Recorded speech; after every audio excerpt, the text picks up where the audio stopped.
सल्लल्लाहु अलैहि या रसूल अल्लाह वसल्लम अलैका या हबीब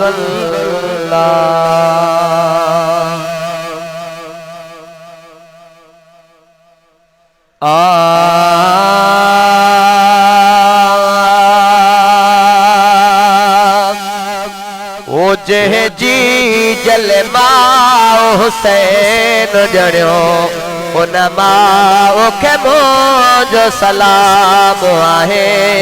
जह जी जलमाओ हुसैन जड़ियो उन माओ के मुझो सलाम आहे।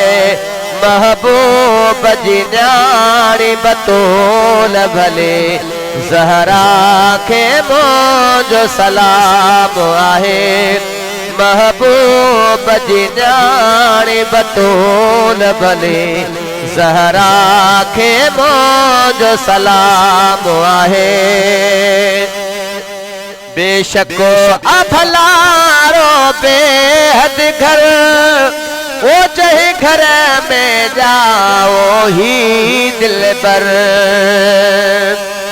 बेशक अभलारो बेहद घर जे घर में जाओ ही दिल पर। जह जाए के सोनो ही शरफ मिलो उन जाए के मुझो सलाम आहे। जह जी जलमाओ हुसैन जड़ियो उन माओ के मुझो सलाम आहे। खातून जन्नत जी खिदमत में जादाई आई मोहब्बत में। खातून जन्नत जी खिदमत में जादाई आई मोहब्बत में। उन सिद्दीक जी घर वारे साइण अस्मा के मुझो सलाम आहे। उन सिद्दीक जी घर वारी साइण अस्मा के मुझो सलाम आहे। जह जी जलमाओ हुसैन जड़ियो उन माओ के मुझो सलाम आहे। जन्नत में लिखल ही नालो जेको सुहिण हुसैन ते रखे होयो। जन्नत में लिखल ही नालो ओ जेको सुहिण हुसैन ते रखे होयो। हिन नाल जो जेको अदब करे उन भाव के मुझो सलाम आहे। हिन नाल जो जेको अदब करे उन भाव के मुझो सलाम आहे। वो जह जी जलमाओ हुसैन जड़ियो उन माओ के मुझो सलाम आहे। थी बांग भलारी हिक कन में वो तकबीर प्यारी बेकन में।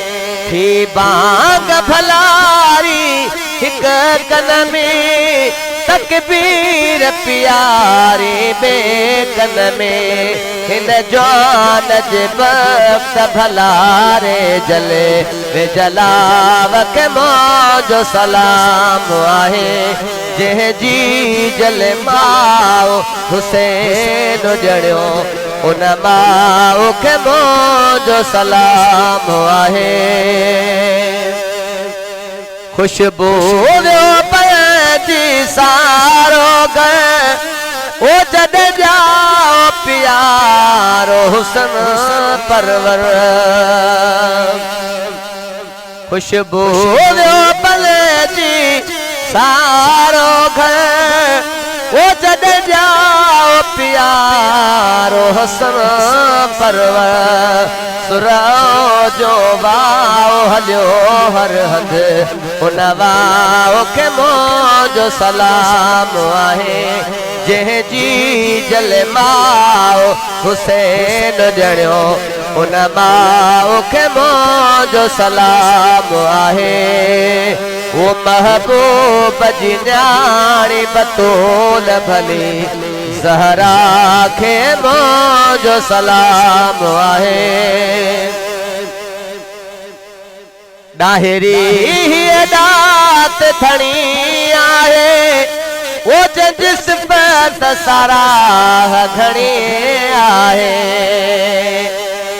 ॾाहिरी दात थणी आहे जंहिंजी सिफ़त सराह घणी आहे वो नाने जे उम्मत लाइ हिन जी हर हिक खे दुआ के सलाम आहे नाने जी उम्मत लाइ हिन जी हर हिक दुआ के सलाम आहे जंहिं जी जल माओ हुसैन ॼणियो उन माओ के मौजो सलाम आहे।